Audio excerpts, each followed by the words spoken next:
Minecraft is a game filled with life. It has lush forests, it's got vibrant oceans, and creatures that roam freely. But beneath all of that, there's something else. There's something more subtle. It's lonely. Think about it. When you spawn into a brand new world, there's no one else like you. No other Steve, just endless terrain, wandering animals, the occasional village here and there. But even those feel off. It feels foreign, empty. And that loneliness, it gets louder when you're alone at sea. Most mod packs I find try to fight that feeling. They fill the world with cities, civilizations, dungeons and quests and unique mobs, and it's all meant to distract you from that silence, that feeling. But with this ocean-based experience I've crafted, I've embraced it. This is how I turned Minecraft into the loneliest ocean-based survival experience. But before I get to the mod pack, I want to give a little bit of context, if you will. So after I posted this video making Minecraft's oceans several thousand blocks deep, I've been kind of referred to as the Minecraft ocean/cave guy that just likes to push Minecraft's terrain generation beyond all comprehensible limits, and there were a lot of references to Subnautica in the comments. However, as embarrassing as it sounds, I hadn't played Subnautica at that point, so I played it, and shat myself. And a lot of the comments were also requesting a sort of curated mod pack experience for deep Minecraft oceans, so I decided to take up that challenge, being the Minecraft ocean guy that I am.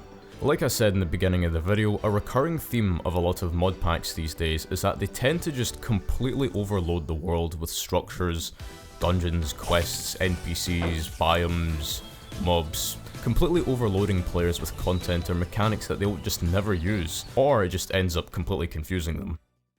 Vanilla Minecraft has elements of a phobia called monophobia, the fear of being alone, and historically a lot of creepypastas in this game have been based around this idea.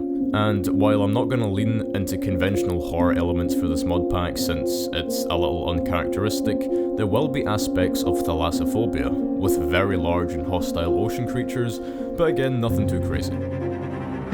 And the first step towards that vision would be to make the oceans in Minecraft deeper, which, if you're a viewer of the channel, welcome back to another episode of me making oceans deeper in Minecraft.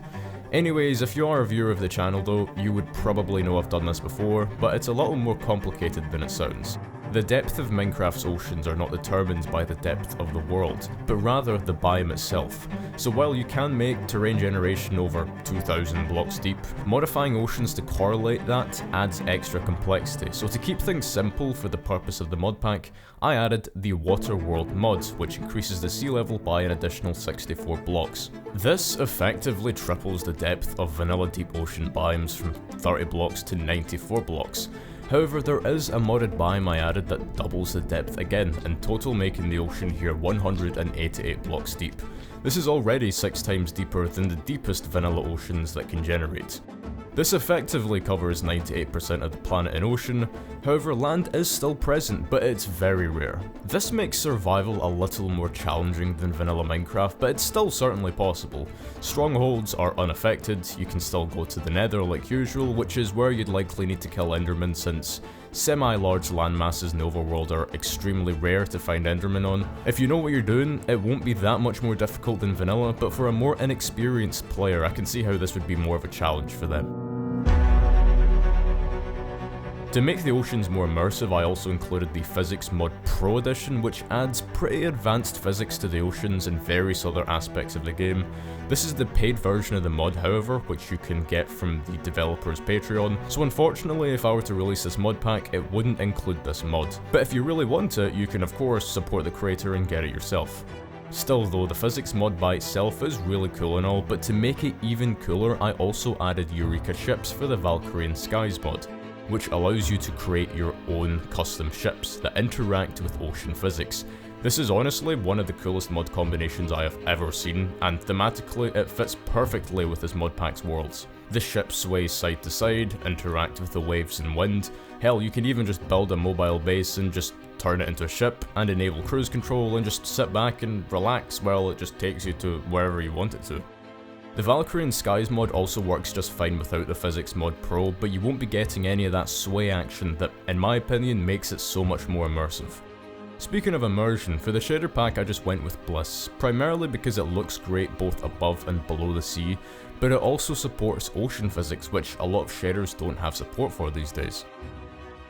I touched on this earlier, but I also included the Alex's Caves mod, which adds the Abyssal Chasm biome. This is the ocean biome that extends all the way down to bedrock.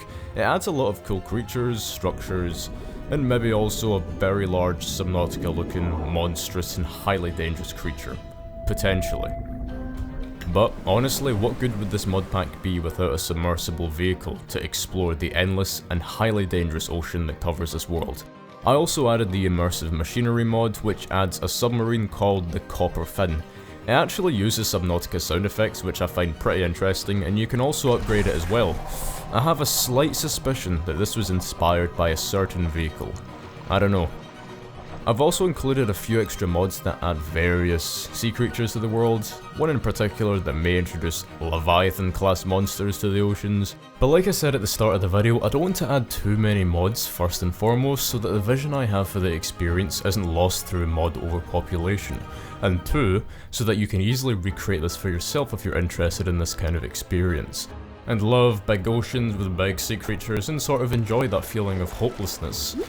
Or you actually don't like it, but you'd want to play it anyways because it might be fun. But that aside, I've included a couple more mods to flesh out the oceans a little more, such as Alex's Mobs, since that mod has some cool deep ocean creatures such as giant squid, whales and sharks, and the mod Aquatic Frontiers as a final touch for a few extra creatures. And with that, I think I did a pretty good job at accomplishing what I set out to do. A lot of you guys asked for a deep ocean exploration mod pack such as this in my last ocean based video, which was almost purely scientific by the way and technical, and it wasn't really something you could feasibly play or do, and it was pretty complicated to set up. But this time around I decided to focus more on the experience itself. Now of course I'm sure there are a lot extra mods that I could add to make the experience a lot more complicated, or to spice up things even further, but I've already done that with a different mod pack me and a small team have been working on called Abyssal Ascent, which is actually based on this video right here. Which is actually another example of where I've created a scientific based video on a personally interesting concept, and then went on to making that idea into an actual playable experience through a mod pack. And Abyssal Ascent does include a deep underground ocean which is 350 blocks deep, almost pitch black, and has some truly monstrous creatures, even more so than the ones in this video. So if you want to check that out, feel free to do so. I will leave a link in the description of the CurseForge page, and if you have any feedback you want to share with me, let me know in my Discord server. But with that said, I would like to thank everyone for watching this video. I haven't uploaded in about 9 months, regrettably so. Things get busy in life, but I will be making a comeback, and yeah. That's it for this video. If you enjoyed it, leave a like and subscribe if you liked it even more, and leave a comment if you have any ideas for a future video, and yeah, I'll see you all later.